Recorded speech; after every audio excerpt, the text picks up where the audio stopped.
스바냐 1장 1절을 보면 이 스바냐 선지자가 어떤 시대에 활동을 했는지를 명확하게 소개를 해주고 있는데요.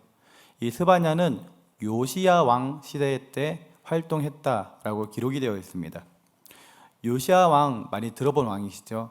이 요시야 왕은 어떤 일을 했냐면 요시야 왕은 종교 개혁을 했던 왕이에요. 그래서 스바냐는 이 종교 개혁이 있기 바로 직전에, 종교 개혁이 일어나기 전에 이 활동했던 선지자라고 생각하시면 됩니다. 이 종교 개혁이 있었다라는 것은 그때 상황이 어땠다라는 걸까요? 이게 참 신앙이 좋고 믿음이 좋은데 종교 개혁이 일어날까요? 아니면 상황이 안 좋고 믿음이 떨어졌을 때 종교 개혁이 일어날까요? 후자죠. 그래서 그 당시에는 이 종교적으로 굉장히 타락해 있는 상황이었고, 스바냐는 그렇게 종교적으로 타락해 있을 때 이 남유다에서 활동했던 선지자입니다. 그래서 스바냐 1장 2절 말씀을 보면 하나님께서 모든 것을 진멸할 것이다 라고 말씀하세요. 그리고 3절부터는 어떤 대상들, 어떤 것들을 진멸할지를 이제 쭉 소개를 해주고 있는데요. 하나님께서는 이 사람과 짐승을 진멸하고, 그리고 공중의 새와 바다의 고기와 거치게 하는 것과 악인들을 어울러 진멸할 것이다 라고 말씀을 하십니다. 그리고 남아있는 바알을 다른 자들 다 멸절하고 그마림이라는 이름과 그 제사장들을 멸절하며 이 하늘의 별에게 경배하는 자들이 있었거든요.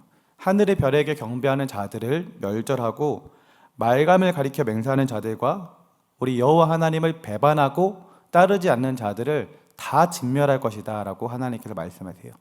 한마디로 말하면 하나님을 따르지 않는 모든 것들을 다 진멸하겠다라고 얘기하시는 것입니다. 이것은 그 당시 상황이 얼마나 이 우상숭배가 강력했는지, 얼마나 죄악이 이 땅 가운데 가득했는지를 보여주는 대목인 것이에요. 이런 상황 가운데 우리가 읽은 스바냐 1장 7절부터 13절까지의 말씀은 이러한 종교적 타락의 극성을 부릴 때 하나님께서 선포하신 말씀인 것입니다. 그래서 오늘 본문 7절을 보면 이 여호와의 날이라는 표현이 나오는데요. 이 여호와의 날이라는 표현은 이 성경에 종종 등장하는 표현입니다. 근데 이 여호와의 날은 어떤 날이냐면 하나님께서 친히 이 땅 가운데 내려오셔서 하나님의 대적들을 심판하시는 날이에요. 하나님의 대적들을 혼내시는 날입니다. 그런데요, 오늘 본문에 보니까 이 여호와의 날이 대상이 누가 되었냐면 원래는 하나님 백성이 아닌 이방 나라들이 심판의 대상이 되어야 되는데 오늘 본문에 나오는 여호와의 날의 심판의 대상은 누구냐? 바로 남유다, 하나님의 백성이 되었던 것을 살펴볼 수가 있어요. 왜 그렇게 되었느냐면 이 이스라엘 민족들이 하나님 앞에 너무나도 심각한 죄를 범하니까 이 하나님의 대적이 오히려 이스라엘 민족, 하나님의 백성이 되었던 것입니다. 그래서 하나님께서는 자기 민족을 혼내시면서 정신 차리게 하기 위해 가지고 이 여호와의 날에 자기 백성을 심판하러 내려오시겠다라고 말씀하시는 거죠. 그래서 8절에서는 이 여호와의 날에 이제 희생당할 대상들, 누가 이 여호와의 날에 희생이 될 건지를 이제 설명을 해주는데, 첫 번째로는 방백들이라고 나옵니다. 이 방백들은 그 당시에 정치적, 사회적 지도자들을 말하는 거예요. 그리고 두 번째로는 왕자들을 가리킵니다. 그러니까 고위 왕위에 있는 사람들을 얘기하는 거죠. 그리고 세 번째로는 이방인의 옷을 입은 사람들이라고 나와요. 이들은 이 전통보다, 이 유대인의 전통보다도 외국에서 들어온 풍물과 관습을 더 귀하게 여기고 이 자기들의 전통을 무시했던 사람들입니다. 그 당시 고대 군동의 패권 국가였던 이 아수르의 이 생활 방식이요, 이 남유다로부터 흘러 들어왔어요. 이것이 무분별하게 다 흡수되었습니다. 그리고 아수르의 간섭은 결국에 어떻게 되었느냐? 이 유다의 간섭이 되었던 거예요.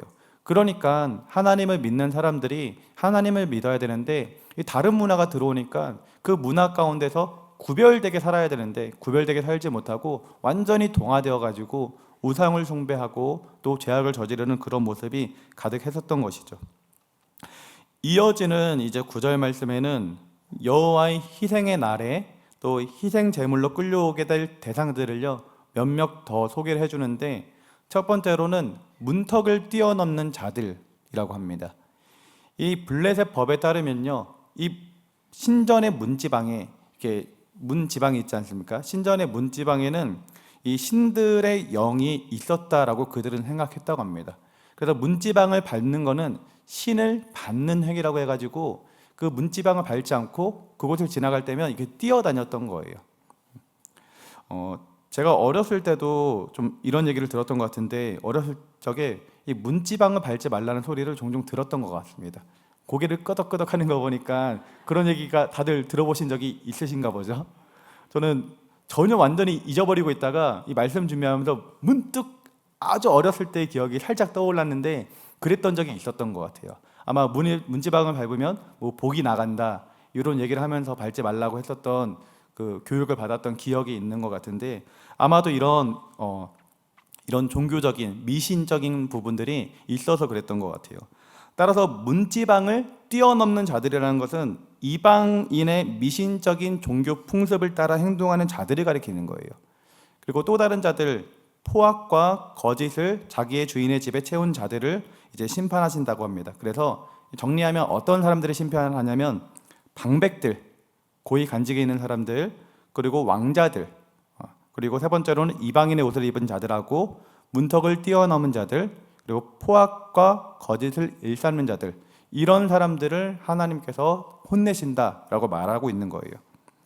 그리고 이어지는 10절과 11절 말씀에서는 이 심판이 있고 난 후에 이제 일어날 그 통곡의 현장, 심판받으면 어떻겠습니까? 굉장히 아프고 힘들고 괴롭겠죠. 그래서 어디에서 어떤 소리가 들리는지를 소개를 해주고 있는데, 어문에서는 부르짖는 소리가 들릴 거라고 얘기하고요. 그리고 제2구역에서는 울음소리가 들릴 것이라고 말씀하고, 작은 산들에서는 무너지는 소리가 들릴 것이다 라고 말씀합니다. 여기서 소개된 이 어문과 제2구역 그리고 작은 산들은 공통점이 무엇이냐면 모두 다 상업지구라는 거예요. 이 상업지구에는 사람들이 많이 몰려 있나요? 사람들이 많이 없나요? 많이 몰려 있죠. 그러니까요, 이 전문 상인과 이 상업, 이 모든 것들도 다 망하게 되고요, 각종 도시에서 고통과 이 괴로움의 소리가 끊임없이 펼쳐진다라는 거예요.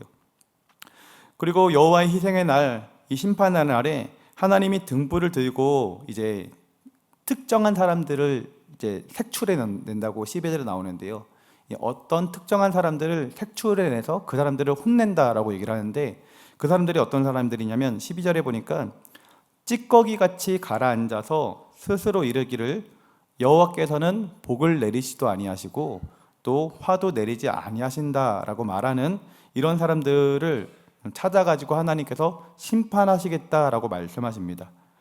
그렇다면 이 찌꺼기같이 가라앉은 자들, 이 사람들은 어떤 사람들을 말하는 걸까요?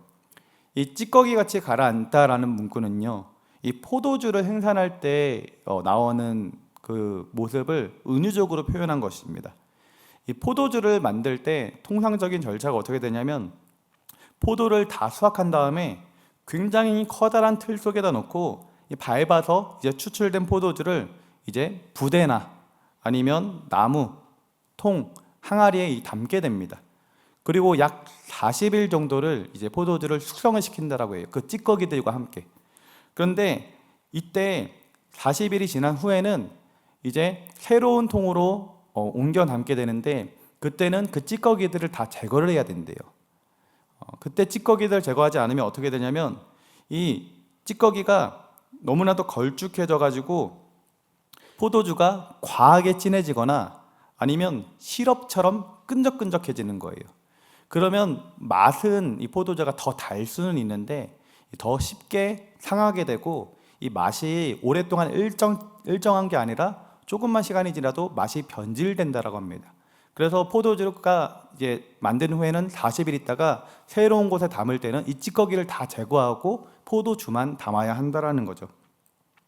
그런데 이 찌꺼기 위에 앉다라고 지금 표현이 되는데, 이 찌꺼기 위에 앉다라는 표현은 무엇이냐면, 그래서 이 찌꺼기를 제거하지 않는 사람들을 얘기하는 거예요. 그러니까 쉽게 말해서 게으른 사람들, 그리고 괜찮아, 그렇게 해도 막 괜찮을 거야, 이 아니라는 생각을 하는 사람들. 찌꺼기 위에 앉다라는 표현은 이 게으르고 안일하고 무관심한 사람들을 나타낼 때 쓰는 표현이었던 것이에요. 이 스바냐 선지자는 이제 예루살렘 사람들을 포도주의 찌꺼기에 이렇게 비유를 했는데요. 이것은 당시 예루살렘 사람들이 이 포도주의 침전물처럼 자신의 생활 방식에 안주하는 이 정체되고 또 게으르고 무관심한 신앙 태도를 가졌었기 때문인 것입니다. 그렇게 자기 삶에 자만심과 그리고 안일함과 이런 모습을 가진 사람들은 어떤 모습을 보였느냐면 이 사람들이 많이 있는 곳, 그리고 사람들이 많이 모여 있는 곳, 그리고 사람들이 많이 보는 곳에 가서는 이 신실한 신앙인들처럼 행동을 했다고 합니다.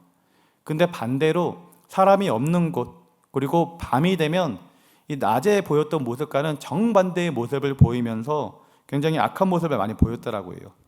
그래서 그들은 어떻게 얘기를 하냐면 오늘 읽은 말씀에서도 여호와께서는 복도 내리지 아니하시고 여호와께서는 화도 내리지 아니하신다, 이런 표현을 하는 사람들인 거예요. 이런 사람들은 하나님의 존재를 믿기는 하는데요, 이 하나님이 정말 살아계셔가지고 하나님이 무언가를 하신다, 아니면 내 삶에 하나님께서 개입하셔서 내 삶을 운행하신다, 요거까지 믿지 않는 사람들입니다. 그래서 이런 자들을 신학자들이 정의를 했는데요, 뭐라고 정의했냐면 실천적 무신론자라고 정의를 했습니다. 이 실천적 무신론자들은요, 신의 존재 자체는 부인하지 않습니다. 신이 있다고는 인정을 하는 거예요. 그런데 그 신이 인간의 역사와 내 삶 안에 활동하고 계시다라는 것은, 하나님께서 내 삶 안에 활동하고 있다는 것을 인정하지 않는 거예요. 무신론자들은 이론적으로 신이 없다라고 주장하는 사람들이에요. 그런데요, 지금 말씀드린 실천적 무신론자들은 신이 없다고 반박하지는 않습니다. 하지만 그들은 그들의 삶에서 신을 전혀 고려하지 않고 삶을 살아가는 것이에요. 그래서 그들의 삶의 방식이나 행동에는 이 종교적 믿음은 전혀 반영되지 않는 것입니다. 조금 실천적 무신론자가 이해가 되시나요? 예를 들어서 어떤 거냐면 이 공식적으로는 특정 종교를 따른다라고 해요. 그런데 실제적으로는 종교적 가르침을 신경 쓰지 않고 살아가는 사람이 있다면 그 사람은 실천적 무신론자라는 거죠. 그러니까 교회에 와서는 예배를 드리는데 세상에 나가서는 예배 드린 것, 내 믿음, 내 신앙 이것과는 전혀 상관없이 그냥 자기 마음대로 살아가는 거예요.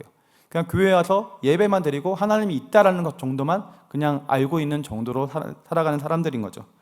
그런데 문제는 무엇이냐면 오늘날 이 교회 성도들 중에는 이와 같은 실천적 무신론자들이 생각보다 있다라는 것입니다. 주일 아침에는 나는 전능하신 아버지 하나님을 믿습니다, 천지의 창조주를 믿습니다라고 이렇게 사도신경을 함께 고백하는데요, 이 세상 가운데 나아가서는 이 믿음과는 전혀 상관없는 삶을 살아가는 것입니다.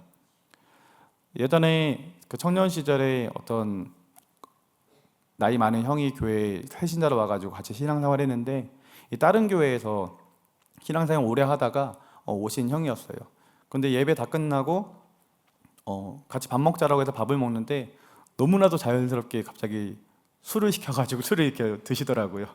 그 어린, 그때 제가 20살 때였는데 그 어린 마음에 이래도 되나 너무 충격적이었던 기억이 있습니다.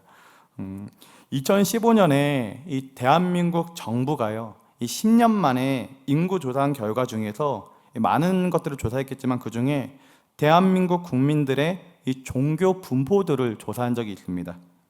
한국 교계가 이제 많은 염려와 초조함 속에 그 결과를 기다렸어요. 왜냐하면 이 조사는 10년에 한 번씩 이루어지는데 그 전 10년 전인 2005년도에 발표할 때는 처음으로 우리 개신교 인구가 이 10년 만에 처음으로 계속 성장하다가 2005년도에 처음으로 줄었기 때문이에요.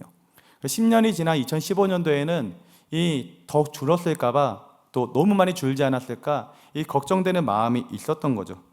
그런데요, 뚜껑을 열어보니까 이상하게도 2005년도에서 2015년 이 10년 동안 우리 개신교의 인구는 107만 명이 증가한 것으로 집계가 되었습니다. 그리고 뿐만 아니라 우리나라의 3대 종교, 이 개신교, 불교, 카톨릭 중에서 가장 많은 인구를 차지함으로 선두 종교가 되었다라고 해요.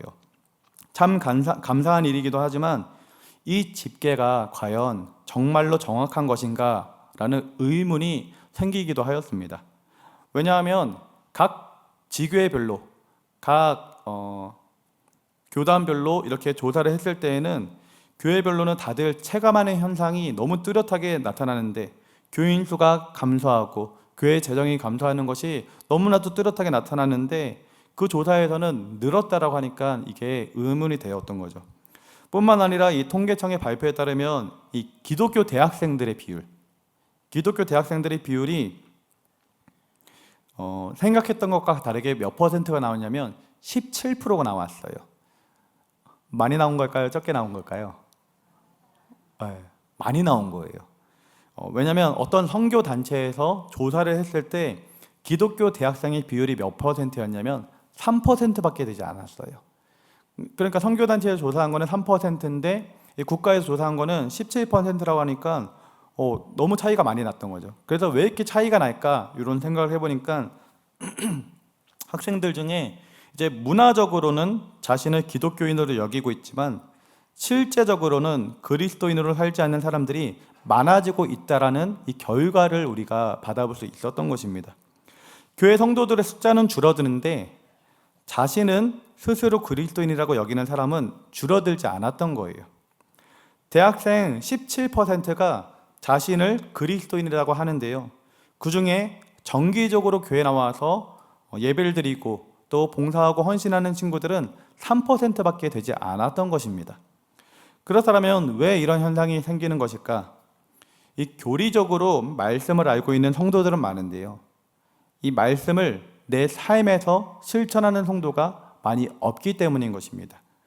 문화적으로는 나는 그리스도인이라고 얘기를 하는데 인격적이고 개인적으로 주님을 만난 경험 없고, 그리고 부모님이 그리스도인이기 때문에, 아니면 나는 기독교적인 가정에서 자랐기 때문에 자신을 그냥 그리스도인이라고 생각하는 학생들이 많았다라는 거예요. 교회 나가지도 않고 예배 생활 잘 하지도 않는데 그냥 부모님이 교회를 다니니까 나는 그리스도인이다. 우리 부모님이 다 교회를 다니고 있으니까 나는 그리스도인이라고 얘기하는 친구들이 굉장히 많았다라는 거죠. 자신은 신자라고 생각하지만 사실은 믿지 않는 사람이랑 이런 사람들은 별반 차이가 없는 것입니다. 조금 더 직설적으로 말하면 입술로는 주님을 부르는데요, 가슴에는 주님이 없는 것입니다. 예배라는 의식은 잘 지키지만 이 마음에서는 주님을 멀리하는 거예요.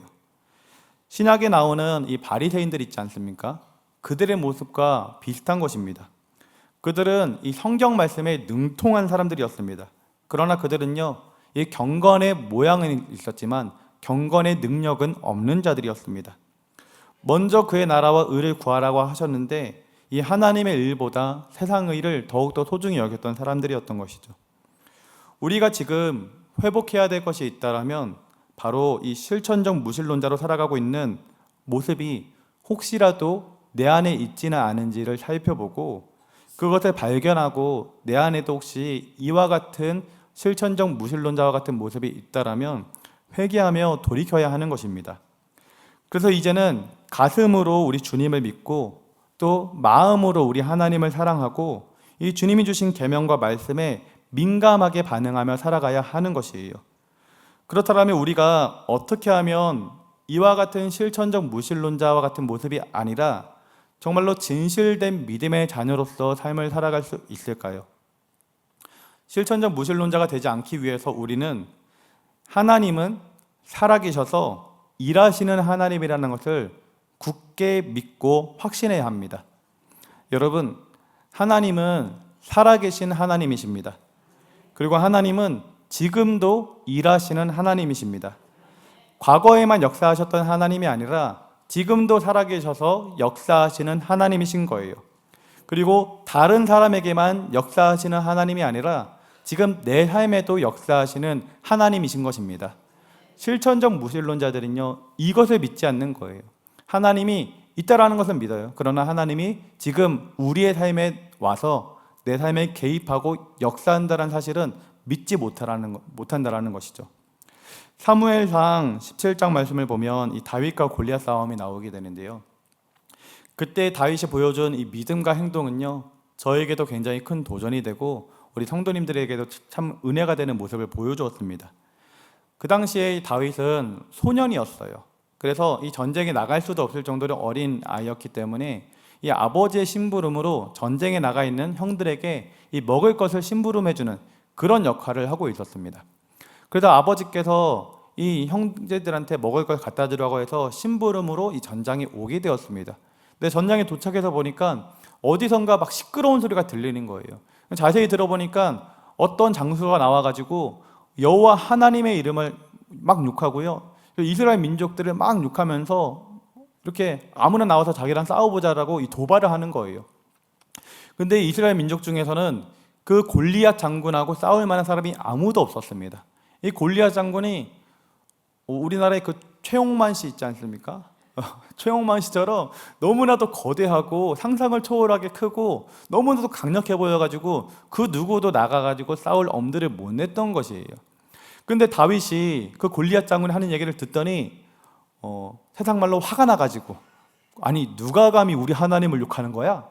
누가 감히 우리 하나님의 백성들, 우리 이스라엘 민족들을 욕하는 거야? 하면서 자기가 싸우겠다라고 그 소년인 다윗이 나갔던 거예요. 이 사울 왕이요, 아무도 싸우겠다고 나선 사람이 없었는데 누군가 싸우겠다라고 하니까 기뻐가지고 불렀어요.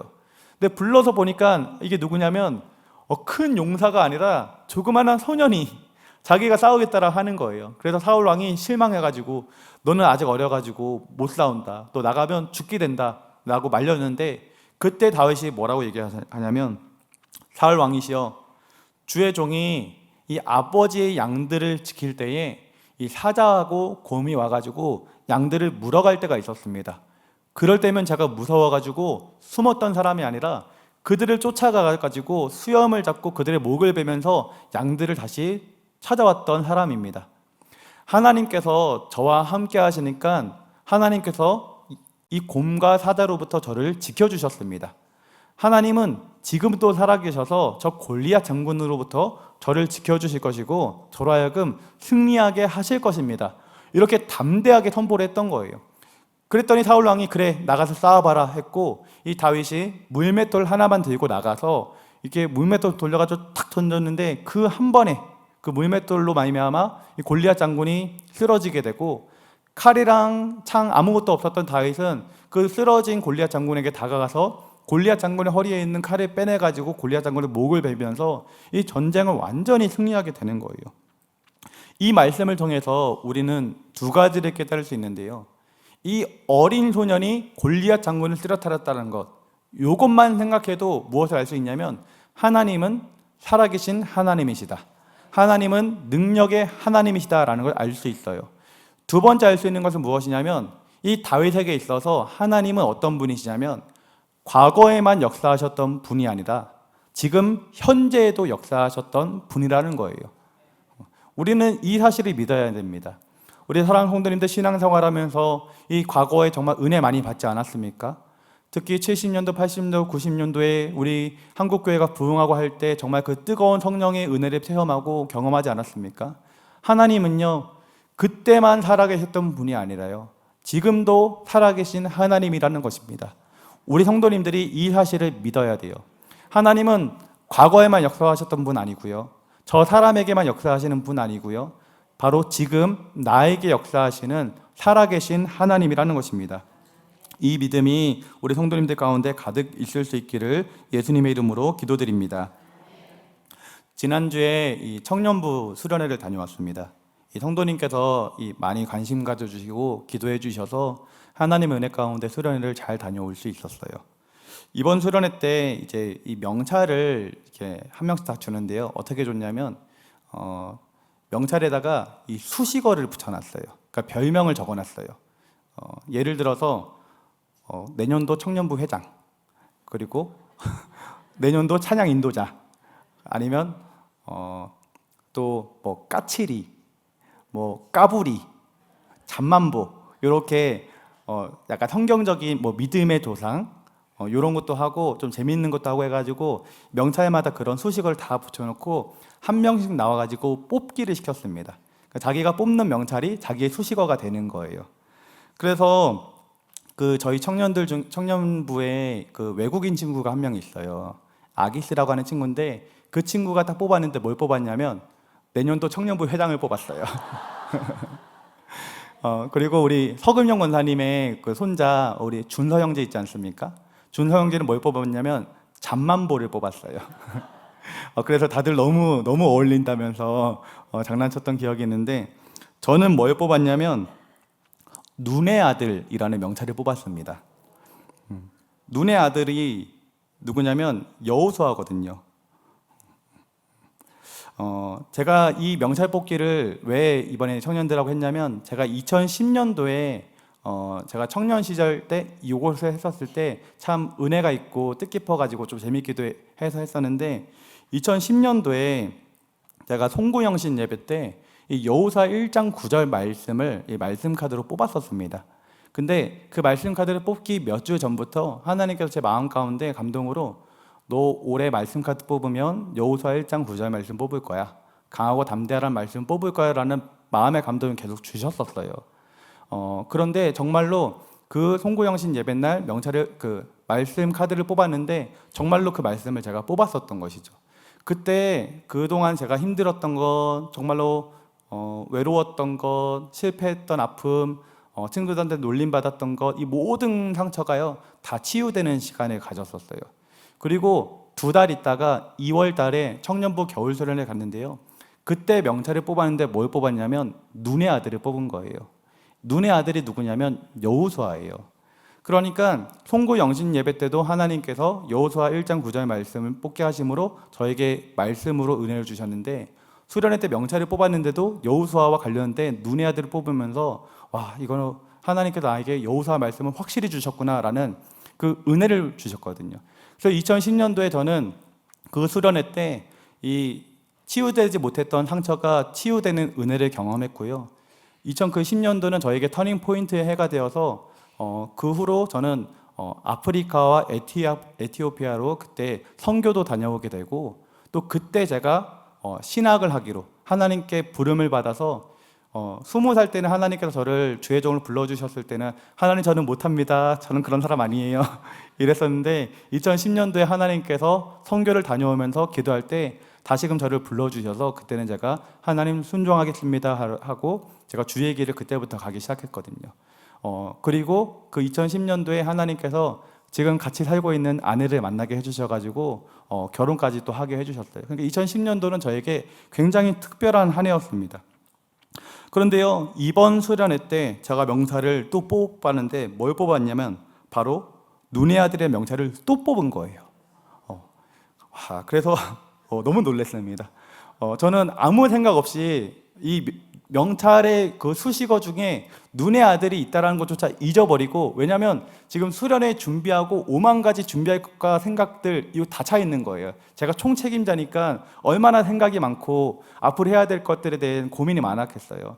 그래서 이 명찰에 뭐가 있는지 신경도 안 쓰고 있고, 이 회장이 이정아 자매랑 우리 수련회 다음에 뭐 프로그램 뭐 하지 이런 거 얘기하면서 저도 그래도 명찰은 달고 있어야 되니까 아무 생각 없이 이렇게 뽑았는데 거기에 눈의 아들이 있었던 거죠.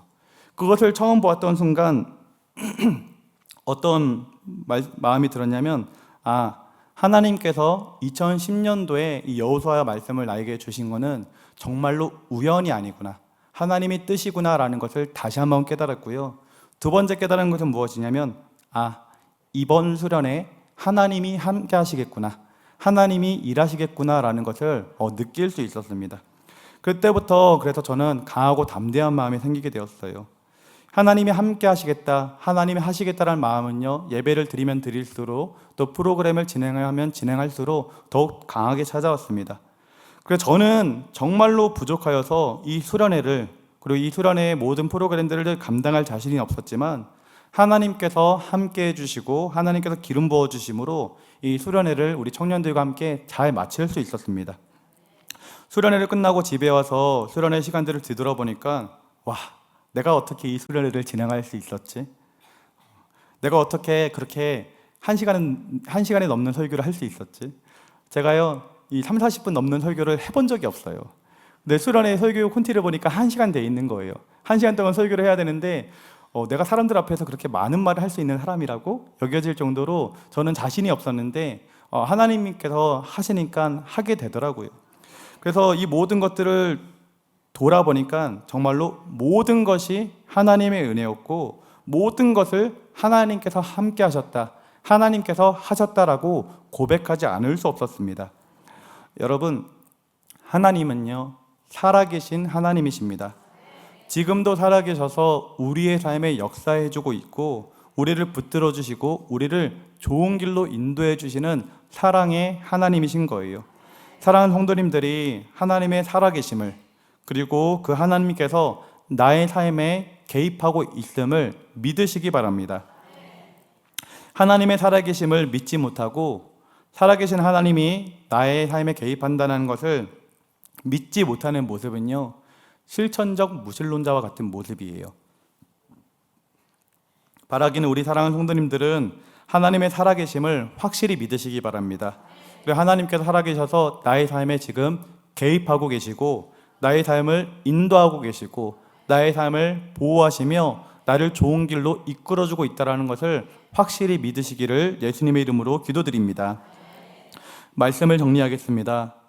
우리는 오늘 스바냐서를 통해 하나님께서는 단순히 우리의 입술의 고백이 아니라 우리의 삶 속에서 진정한 믿음과 순종을 원하신다는 것을 깨닫게 됩니다.